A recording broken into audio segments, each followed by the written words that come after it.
Satres Narkoba Polresta Denpasar berhasil amankan 2 orang perempuan pengedar narkotika. Dari kedua orang tersebut, petugas berhasil amankan 500 butir ekstasi dan 300 gram sabu. Putu Sugiasini dan Novianti hanya bisa tertunduk saat kedua tersangka kasus narkoba ini dihadirkan di depan awak media. Mereka ditangkap petugas Satres Narkoba Polresta Denpasar pada 3 Desember 2018 di seputaran Denpasar. Dari kedua tersangka tersebut, petugas berhasil mengamankan 500 butir ekstasi dan 300 gram sabu.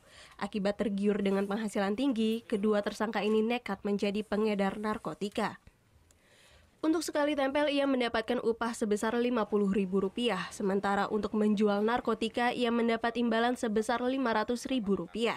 Mereka sudah melakukan aksinya sejak 3 bulan lalu. Kedua tersangka ini dikendalikan oleh seorang napi berinisial Ajik di Lapas Kerobokan, Denpasar. Tangkap di Jalan Pulau Moyo, Denpasar Selatan. Tersangka ini sudah sering melakukan pengedaran narkotik, di mana yang satu tersangka ini yang bagian membungkus-bungkus, masukkan di dalam plastik, dan temannya ini membantu. Akibat perbuatannya, kedua perempuan ini pun terancam penjara seumur hidup. Surya Sanjaya melaporkan untuk NET. Oh yang beneran? Iya, oke.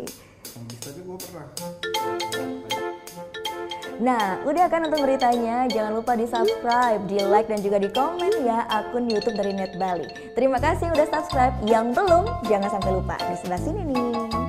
Subscribe.